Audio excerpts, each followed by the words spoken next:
abo Ethiopia jooga markii igu dambeysay aniga in leenan u xareeyay waxaan rabay inaan meesha aan joogo aniga Mareykan inaan keenan rabay marka maxaa dhacay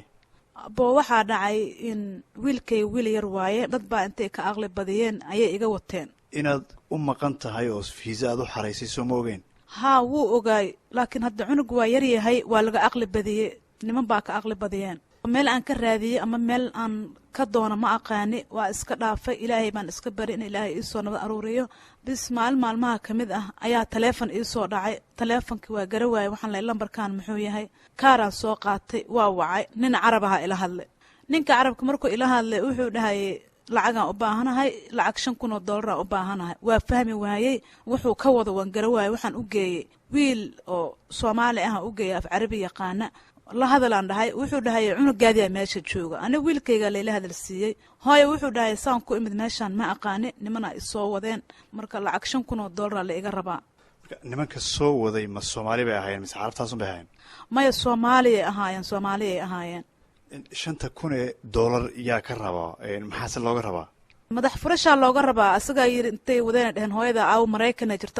jirta markay maqleenayba waxay noqdeenba qof Mareykan joogta lacag ay haysataa amal saasay ugu dhaheen hadaa keeni weysidna kalihiisa ka badan 5,000 maxaa samaysay waxaan sameeyay waa garawaay dadka muslimka oo meelaha jooga wixii muslim ah wixii kale ummadda dhan iska toogay wixii 10 keeni kara wixii 20 keeni kara ugu yaraan adiga bil dhan aan ku aroorinayo wax saasaan ku diray lacagtii waad ururisay dadkii baad qaaraankii wixii ka qayb qaadan karay ka qayb qaateen lacagtii baad u dirtay deedna maxaa dhacay dabeed waxaa dhacay ninka uu soo wacay wiilkaada waan sii daayay ee la soco igu yiri ka bacdi cunugii wuxuu iga soo wacay Liibiya haddana niman kala qabsadeen haddana hal ii celiyaan dhaa wiilkayga in Ethiopia dib ma igu celin kartaan waxay igu dhaheen waa waalantay igu dhaheen wax la celin karo ma lahan wadadan one way waaye two way ma ahan hal one way waaye waa la soo baxaa bas wax laabta ma lahan niman kale taa qabsadeen haddana oo Soomaali ah qabsadeen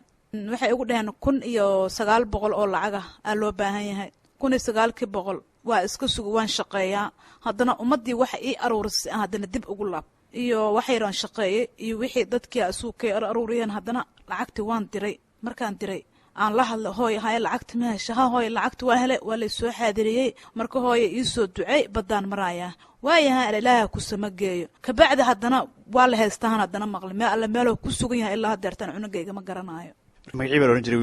wiilkayga waxaan dhahaa Maxamed Cabdinuur Xaamid al dhahaa laakiin wuxuu naanistiisa waxa waay Bila Cabdiqaadir imikana yaa haysta baa lagu yiri markaas in Liibiyana haysta igu dhaheen nimanka Liibiya jooga haysta wax warana kamaad helin isagii maya wax wara kama helin ilaa hadeertan wax aan war aan ka haayo ma lahan ma isaga keligii baa socday mise dad Soomaaliyeed oo dhalinyaro Soomaaliyeed baa la qabanayay kale dhalinyaro Soomaali waa la qabanaya laakiin ana hadda wax cadeyn hoon haayo in la qabto ma hor laakiin meesha markaan waco shanqar badan ka yeereys wax ooynaya wax qaylinaya markaan la hadlaayo waxyaabo badan ka maqlahay meesha qof hooyahana wax ilmeedu ka maqan yahay maxaa dareemaysaa maxaan dareemaa ogtaa hooyo ilmeedu ka maqan tahay aan ahay cunugayga agoon waay aaba male curadkayga waay waa madi marka wallahi murug aad u sarahay haysa inuu ka baxay meeshaas iyo in kala war kama haysid maya wax wara walaalo kama hayo wax wara kama hayo haddaan ka hayn lahay waaba niyada ay degi lahayd hadda habeenkii ma seexdo maalinta ma seexdo waxaan sameeyaa ma garanayo marka waxaan adduunka codsanaa qof alla qofkii aragto wiilkaas inay igu soo sintaa ama haddii kala geeridiisa ama noloshiisa hadday arkaan warkiisa ma hayo ilaa hadeertan wax wara aan ka haayo ma lahan kuwa Talyaaniga lagu haysto kuwa ilaa hadda badda ku jira kuwa ku dhintay badda kuwa maalta lagu haysto ilaa hadeertan wax aan ka haayo wiilkayga ma walaalo